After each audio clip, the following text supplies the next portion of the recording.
শেষ কবে কে ভেবেছিল যে একটা বাংলাদেশী সিনেমার টিজার দেশ জুড়ে হইচই ফেলে দিবে? কে ভেবেছিল যে বাংলা সিনেমার একজন হিরোকে নিয়ে কোনোদিন মাস লেভেলের সেলিব্রেশন হবে? আর কে ভেবেছিল যে শাকিব খানকে নিয়ে সকল শ্রেণীর দর্শক এমন উন্মাদনা দেখাবে? তুফানের একটা ছোট্ট টিজার আসলো আর সমস্ত সোশ্যাল মিডিয়া জুড়ে একটা তুফান বয়ে গেল।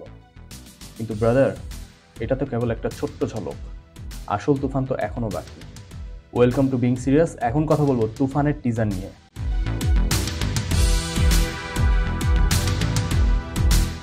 অলরেডি প্রায় অর্ধশতবার এই টিজারটি আমি দেখে ফেলেছি আর নিজেই অবাক হয়ে যাচ্ছি এই ভেবে যে শাকিব খানের একটা সিনেমার টিজার এতবার কিভাবে দেখলাম আমি।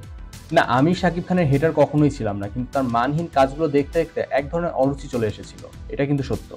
তবে আজকে তুফানের টিজার দিয়েই যেন ক্যারিয়ারে পুরোপুরি একটা ইউটার্ন নিল শাকিব খান। শাকিব খানকে এইভাবে আজ পর্যন্ত কেউ প্রেজেন্ট করতে পারেনি, চোখ বন্ধ করে বলতে পারি। কি লুক, কি স্টাইল, কি সোয়াগ আর ডায়লগ ডেলিভারি। শাকিব খানকে যেন নতুন করে আবিষ্কার করলো রায়হান রাফি। আরেকটা জিনিস লিখে রাখুন, তুফান সিনেমা কেবল শাকিব খানের ক্যারিয়ার নয়, বরঞ্চ পুরো বাংলা সিনেমা ইন্ডাস্ট্রির রূপ বদলে দিবে। Be prepared two witness the revolution. সিনেমার টিজারে ভালো লাগার মতো অনেক জায়গা আছে। রায়হান রাফি যে খুব যত্ন নিয়ে এই সিনেমাটি বানাচ্ছেন সেটা সিনেমার টিজারে স্পষ্ট দেখা যাচ্ছে। সিনেমার টিজারে ৮০ দশকের যে চিত্র তুলে ধরা হচ্ছে লিমিটেড বাজেটের মধ্যে, সেটা যেভাবে অ্যাচিভ করা হয়েছে তার প্রশংসা করতেই হবে। কস্টিউম থেকে শুরু করে গাড়ির ডিজাইন, এমনকি ইন্টেরিয়র ডিজাইন পর্যন্ত যতটা সম্ভব ডিটেইল রেখে সেই সময়কে তুলে ধরার চেষ্টা করা হয়েছে। এর মধ্যে শাকিব খানের হিরোইক লুক অ্যান্ড সোয়াগ যেমন শাকিবিয়ানদের উন্মাদনা বাড়িয়ে দিচ্ছে, একই সাথে ছোট ছোট দৃশ্যে শাকিবের অভিনয় সাধারণ দর্শকদেরকেও মুগ্ধ করছে। আর সবার শেষে চঞ্চল চৌধুরীর প্রেজেন্স একটা ম্যাডনেস ক্রিয়েট করে ফেলেছে।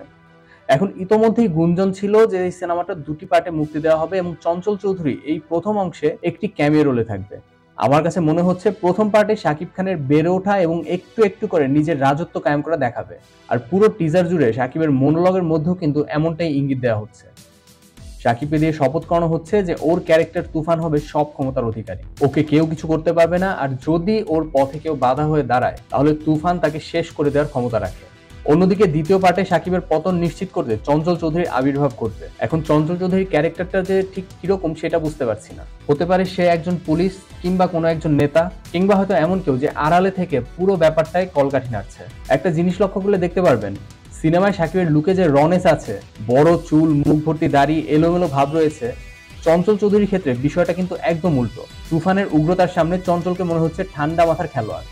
অর্থাৎ শাকিব ক্ষমতা দিয়ে যে রাজত্ব কায়েম করবে, চঞ্চল কৌশলে সেটা শাকিবের কাছ থেকে কেড়ে নিবে।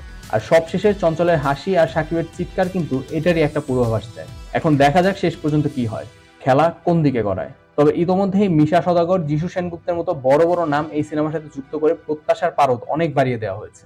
আশা করছি সিনেমা এবং সিনেমা সংশ্লিষ্ট সকল কলাকুশলীদের সাথে প্রপার জাস্টিস করা হবে এবং শুধুমাত্র ফ্র্যাঞ্চাইজির খাতিরে নয়, বরং একটি প্রপার গল্প নিয়ে এই সিনেমার দ্বিতীয় পার্ট আসবে এবং বাংলাদেশি সিনেমার দিক নির্দেশনা পরিবর্তন করবে শাকিব খানের তুফান। এখন এই টিজারে শাকিব খান এবং চঞ্চল চৌধুরী ছাড়া উল্লেখযোগ্য আর তেমন কাউকে দেখা যায়নি।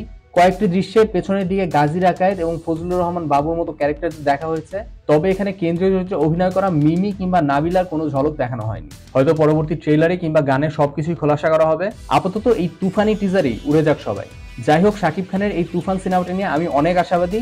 আশা করছি দর্শকদের প্রত্যাশা খুব ভালো মতো মেটাতে পারবেন শাকিব খান এবং রায়হান রাফি। এখন বাকিটা সামনে ঈদুল আজহায় সিনেমা হলের তুফান সিনেমাটি মুক্তি পেলেই আমরা সবাই বলতে পারবো। তো এই ছিল তুফান সিনেমার টিজার নিয়ে আমার ব্যক্তিগত মতামত। আপনি টিজারটি দেখে থাকলে আপনার কাছে কেমন লেগেছে জানিয়ে দিন কমেন্ট সেকশনে। এই ভিডিওটি ভালো লাগলে একটি লাইক ও শেয়ার করতে ভুলবেন না, আর এমন আরো ভিডিও দেখতে বিং সিরিয়াস চ্যানেলটি সাবস্ক্রাইব করে বেল আইকনটি প্রেস করবেন। দেখা হচ্ছে খুব শীঘ্রই।